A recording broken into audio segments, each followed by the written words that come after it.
I don't want to hear na meron dyan isang rapist na pinugbog ng pulis at kinuyog ninyo yung pulis at kinasuhan yung pulis, kinondem nyo yung pulis. Sa media, ipapako nyo sa krus yung pulis na nakabugbog. Tama lang na talagang dapat yung pulis managot sa pambubugbog, pamtutorture ng suspect o pamtutorture na talagang kriminal. Tama lang yun. Pero from now on, think of the victim of that suspect. Doon kayo pumunti. Am I making myself clear? Yes, po. Yun lang yun. Your Honor, we also... Pag ginawa nyo yan, I'll be your strong supporter pagdating sa budget. And trust me. Okay, isa na lang. Yung kasambahay na Yes. PWD na binugbog siya Opo. ng kanyang amo. Nagpadala po kami ng QR. Natsismis pa yun kasi hindi natutukan sa sobrang dami naming kaso na hinahandle, Mr. Chair. And then there was a time na hindi ata agad kami nakapag-MR na-dismiss. Eh kung natutukan sana natin tayo. Pero ano, i-refile namin. Napakarami ng mga insidente. Magkakampi tayo ha, pero pupunahin kita rito. In fact, mamaya sabihin kung bakit kailangan madagdagan kayo ng budget. Pero ang dami ng mga insidente na yung mga malilit nating kababayan na oppress, na pagsasamantalahan, nabubugbog ng mga pulis, nasaan kayo? And then they come to me. And wait, huwag ka muna tumingin sa kahit saan. And then, nagtitrending yung nagbabiral. I was expecting na kayo sa CHR would offer your help. At ito yung mga kaso na hindi pa ako senador, broadcaster pa lang ako, na can we help? Sige, nabalitaan namin yan, narinig namin yan. We will do everything in our power, vested upon us by the Constitution para tugisin yung mga pulis ng abuso. There were so many instances na yung police brutality, na yung biktima ng pananakit, na kursunadahan lang, sinapok, binugbog, pinasok yung bahay ng walang search warrant, etc. Nasaan kayo? Pero kapag meron yung pumasok ng loob na kriminal at binugbog, sarado ng pulis, nandoon kayo. Pero yung nilooban, wala kayo para sa kanila. Nagets mo, yung po yung naging stigma. Hindi nga. You know, I've been a broadcaster for more than 25 years and I've been dealing with police brutality and police abuses and what have you. And ito yung nanonotice ko rin. Pag tuwing merong naaping kriminal, mga sanggano, inapi ng mga pulis. I'll use the term inapi ng mga pulis, nandoon kayo. Pero tama lang, tulad sabi niyo, kasama sa mandate niya. Pero dapat mag-focus kayo from now on, more on doon sa mga biktima na walang kasalanan, biniktima ng mga pulis. Ngayon, yung problema, yung doon sa mga suspect na binubog ng pulis, leave it to PAW. PAW na lang para, di ba? Para magkaroon division of labor. Yung PAW, doon sa mga suspect na binubog ng mga pulis na walang kakayahan, di ba, kumuha ng abogado, PAW. Kayo naman doon sa victim. Your Honor, we wish to reassure you po that 90% of our victims, of our clients served, are victims actually belonging to the vulnerable sector. Mga kababaihan po, children, PWDs, and senior citizens. Hindi lang po siguro nakakaabot sa publiko yung mga regular na programs and services po namin, but we do provide financial assistance to them. We also provide legal aid assistance. We also investigate cases, and we also assist them in the filing of cases. At mangilan-ngilan po yung mga pagkakataon na may mga torture cases po na kailangan namin pumasok. Kaya lang hindi po sa lahat ng pagkakataon na nangingialam po kami kapag meron pong mga hinuli na mga akusado kasi naniniwala po kami na dapat managot po sila sa mga krimen na ginawa nila, lalo na po sa mga kababaihan, sa mga bata at saka mga senior citizens. Kaya lang po with the enactment of RA 9745, kung may torture po, hinihingi po namin yung pag-unawa ng Senado na dapat po kaming... Torture ng mga pulis sa mga suspect. Opo. Now again, you're listening but you're not hearing, or you're hearing but you're not listening. Sa yung victim, Opo. hindi sa suspect, doon sa biktima ng mga pulis Yes po. na walang ginawang kasalanan. That's what I'm trying to point out. For those cases. Yan ang gusto ko diyan kayo mag-focus. Opo. Hayaan nyo na yung mga suspect na tinorture ng mga pulis na talaga namang ginawa nila yung krimen na yon, leave it to other agency like the Public Attorney's Office. Yes, Okay? we will. Okay lang, yung tinorture dapat tulungan natin. Yung karapatan-patang nila para protektahan natin or ibigay natin yung nararapat na para to help them. Yes, Your Honor. Pero what about those victims na pupunta sa programa ko every single day na wala namang kasalanan, inabuso ng mga pulis, inabuso ni Mayor, inabuso ni Gopi, inabuso ni Chairman, etc. Doon kayo mag-focus. And napakarami nila, napakarami niyan. Recently lang, Mr. Chair, merong pinasok, viral to pumasok sa, walang hawak na warrant itong mga pulis. In fact, magkakaroon tayo ng hearing tungkol dyan. Nagbonet yung mga pulis, nakabonet, pinasok nila yung bahay kasi meron silang hinahanap na suspect. Walang hawak na warrant. So akala ng mga mayari ng bahay, magnanako, nakabonet tapos may mga baril So pumalag. Pumalag ka, di kinulong, resisting arrest. Tapos kung ano pang mga kinaso na parang yung direct assault. Parang ang nag-assault pa sa kanila, yung mayari ng bahay. Ito pa mas matindi. Nung makulong na yung mayari ng bahay, yung pamilya, dinalaw ng anak, si tatay. Aba, pati si anak, kinulong. Yun dapat ang mga tulungan nyo. Yes, Your Honor, we agree. Yun, doon dapat kayo mag-focus. 90%. Hindi yung kung sino-sino mga suspect. For all I care, pag meron dyan drug addict na ng rape, hayaan mo siya kung bugbugin siya ng pinong-pino ng mga pulis, hayaan nyo siyang tulungan na lang ng ibang agency. Yes, sir. Kailan pa rin siya tulungan? Tulungan siya ng Public Attorney's Office. Kung siya ay mahirap. Kung siya ay addict at walang trabaho, tulungan siya ng Public Attorney's Office. Pero ang tulungan nyo, yung victim niya. Yes, Your Honor. Lahat po ng Yun ang gusto ko, hindi kasi in so many cases, madam, I don't want to argue with you, but I have so many instances na ganitong nangyari at meron akong proof at meron, this is stated by facts. Ito sinasabi ko, I'm talking out of experience. Okay? Hindi mo siguro pwede malitin yung 25 years of experience. How long have you been? Kayo po lagi yung tumatawag po sa CHR. Exactly. At lahat po Kaya nga, kasi nga, humingi ako ng ayuda sa inyo kasi gusto ko support. Opo. Diba? We So believe- yun ang, doon kayo mag-focus. And I'll be your supporter. In fact, yung budget na nakita ko na in-slash, binulog ko nga dito kay Mr. Chair, paano namin maibalik? Diba? Susuportan kayo. Kung kinakaroon, dagdagan pa. Pero from now on, gusto ko marinig na magkakampi tayo, isang advocacy natin for the victims, Yes, sir. huwag masyado for the suspects. Opo. Are you aware of the incident that was mentioned by Senator Rafi? Ito po yung pagpasok po sa isang bahay. Na nakakunik. Are you aware of it? Kung kailan nangyari, kung saan nangyari, are you aware of it? Yun. Kailan, Hindi na nangyari, financial assistance. Ako, sarili kong pera, kasi so ang nangyari, nakulong yung silang dalawa.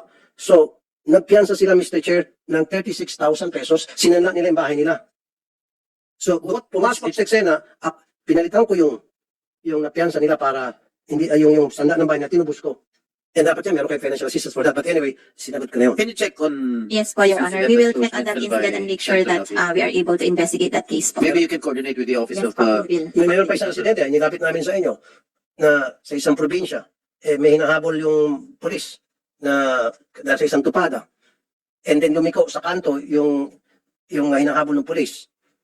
And then, titingin-tingin siya kung nasaan na yung suspect. Hindi niya na makita yung hinahabol niya. Meron siya nakita doon sa loob ng bahay, nakatayo-tayo, nakahubad. Akala niya yun na, pinasok na, tinutukan, sinapok. Lahat ng mga tao doon sa loob ng bahay, hinakot. Pati yung nagsisiyar, kinatok, ayaw buksan, sinipa yung pinto. Tinukot habang nasa siyar, kinalagkad papuntang kalaboso. Sige po. And then, nasaan na si HR? Magdi-dispatch na po kami ng investigators. Hanapin po namin yung na-report niyo po at magpapadala na po kami ng Maraming mga pang-abuso na perpetrated not only by policemen but also persons of authority. O yung mga politiko rin. May mga chairman dyan, kagawad, meron pang mayor, vice mayor. Ang dami kong alam mga kasong ganon. Kaya nga, yan ang isang dahilan, Mr. Chair. Gumagawa ko ng si mayor mga abuso, mambatok dyan ng tricycle driver, palulusutin na lang chief of police. He's going to look the other way. Kasi nga si mayor nag-appoint sa kanya. Diba? Si mayor nag-budget sa operation, sa mga operation expenses niya, nagbibigay ng pera. So those things are something that we have to change. But anyway, napapalay na tayo. So doon tayo sa mga victims. Mag-monitor po kayo pag may nakita kayo mga victims of crime, no, victims of abuses by our authorities, our police, or barangay, mayor, doon kayo manghimasok. Yes, Your Honor. Agree From po. now on, I don't want to hear na meron dyan isang rapist na binugbog ng pulis at kinuyog ninyo yung pulis at kinasuhan yung pulis, kinondem nyo yung pulis. Sa media, ipapako nyo sa krus yung pulis na nakabugbog. Tama lang na talagang dapat yung pulis managot sa pambubugbog, pamtutorture ng suspect, o pamtutorture na talagang kriminal. Tama lang yon. Pero from now on, think of the victim of that suspect. Doon kayo kumampi. Am I making myself Yes, clear? po. Yun lang yun. Your Honor, we Pag also... kinuha nyo yan, I'll be your strong supporter Salamat. pagdating sa budget. Trust me.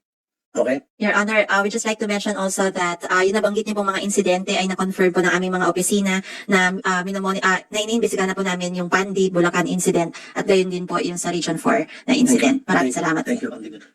Yes, sa Pandi Bulacan. Yan, that's right. Meron pa isa. Mr. Chair, isa na lang. Yung kasambahay na Yes. PWD na binugbog siya Opo. ng kanyang amo. Opo. Nagpadala po kami ng QR, quick response. Na-dismiss pa yun kasi hindi natutukan sa sobrang dami naming kaso na inahandle, Mr. Chair. And then there was a time na hindi ata agad kami nakapag-MR na-dismiss. Kung natutukan sa ng HR yun. Pero anyway, ni-refile namin. Opo. And Your Honor, nagbibigay po kami ng financial assistance sa Kami mga rin, ako rin biktima po. nagbibigay din. Pwede Pero po mas maganda i-refer pag sa tulong amin. tayo. Opo. Kaya dadagdagan ko yung financial assistance. Magkano mga financial assistance? Alright, humingi po kami ng additional 8 to 9 million po para sa aming So financial magkano ba assistance. total financial assistance? Right now po, sagaan 3 million lang po siya. Gawin natin 30 million. Seriously. Same bagay po yan. Hindi ako nagbibiro. Yes po. You know, I'll fight for that. Hindi kasi karami sa mga big... Senator Rafi, huwag nyo naman pasakatin ulo ko. Oo nga pala. Hindi nga kasi we really need, kasi Mr. Chair, ever since ang stand ko, yung sinabi ni dating Presidente Ramon Magsaysay, he who was less in life should have more in law. At ito yung CHR. Yes. Ang pwedeng itaguyod yung sinasabing niyan ni dating Presidente Ramon Magsaysay. Yung mga maliliit natin mga kababayan, mga naghihikahos, dapat mas mabigyan sila ng mas malawak na proteksyon na manggagaling sa ating batas, sa ating gobyerno. Your Honor, lahat po ng serbisyo namin nakatuon po sa vulnerable sector. Tulad po Thanks. ninyo, lahat po ng financial assistance, legal advice, counseling, investigation of cases ay patuon po sa mga vulnerable In fact, sectors. kung masusunod, dapat mabigyan din sila ng confidential fund kung sino-sino mga agency ng gobyerno. We will welcome that po, Your Honor. Right Dapat now, po. 1M lang po. Kailan kung pwede pong itaas para po mas makataas Taasan. po kami.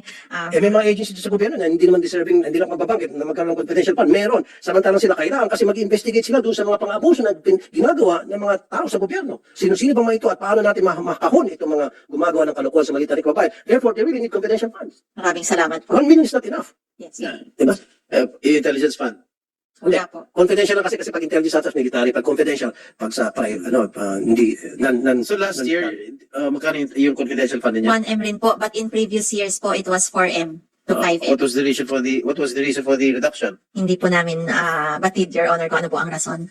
kailangan talaga nila, Mr. Chair, magkaroon sila ng confidential. So magkano hinihingi niyo? Sana po kung maibalik man lang po sa 5M, malaking bagay po iyan. Oh, sige na lang, 10 na lang, Mr. Chair.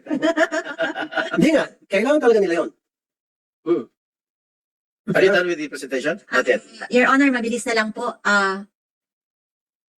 We'll skip the slides. Sige pa po. Your Honor, ang hinihingi po sana namin na bukod pa po sa idadagdag po ninyo ay ma-restore po yung Sino may sabi MOE. dadagdag kami? Alam po namin mabait po kayo at tutulungan niyo po ang CHR. Yung MOE po namin, yung 30 million na kaltas, malaki po yung epekto nito sa operations namin. Particular na po yun sa fuel kasi po we have to rely on our investigators traveling far-flung areas. Sana po ay maibalik yun. And then our vehicles have reached their useful life po at 5 years at laspag na laspag po sa pagta-travel over the past 5 years. Sana po mapagbigyan kami ng Senado na makabili po ng additional vehicles for our regional offices. And kailangan po namin ang repair and maintenance also for our aging vehicles. And very crucial rin po dito yung communication allowance. Meron po kami mga electronic lawyering services, social media accounts para lang po mapunan yung walang presensya namin sa mga munisipyo at sa mga probinsya. Kasi makasingit, wag na wag kayong tumanggap ng donation galing sa LGU. Apa. Para sa masakyan. Don't ever do that. Kasi once na you do that, maging katulad na kayo sa mga COP, Chief of Police, beholden na kayo doon sa LGU na bigay sa inyong donation, pwede namang abuso yun at you will look the other way kasi nakatulong. So do not accept donations from LGUs or from any Yes, government Your Honor. officials. Kailangan mabigyan kayo ng budget from the government para ma-maintain nyo yung... Tama po kayo, Your Honor, kasi we also have to maintain our independence Thank as you correctly pointed out Thank po. Okay, next. Capital outlay po, yan po yung sana pong maibalik sa amin, yung request po namin for transpo, for machinery and equipment, at saka gayon din po for our furnitures and fixtures. Next. Ito na po yung mga in-slash po ng DBM na sana po ay maibalik natin. Traveling, financial assistance, office supplies and materials, training and scholarships po. This is necessary for improving the capacity of our personnel. As I mentioned a while ago, fuel, oil, and lubricants, repair and maintenance, as well as insurance. Ito po yung aming agency accomplishments in terms of our financial performance. Mataas po ang aming obligation and disbursement rate. Nagre-range po siya lagi at 98 to 100%. In terms of our COA compliances, we wish to convey to your honors that for the past 3 years, we have had the highest COA rating. We have garnered and modified COA opinions because of our high compliance to their findings and observations. Wala po kaming mga disallowances and audit suspensions as well as charges. And in terms of our physical performance po, for our protection program, we have received 5,901 complaints in 2022. And for the first semester of 2023, 1,100. In terms of our case disposition, 3,292 were resolved last year. Currently, we have already disposed 1,728. In terms of those filed in courts and agencies, 534 were filed in the previous year, while currently 272 has already been filed. In terms of monitoring internally displaced persons, we have monitored 335,000 last year, and then for this year, 24,454 individuals. Next. In terms of our independent forensic services, 40 exhumations, medical examinations, and autopsies were conducted last year.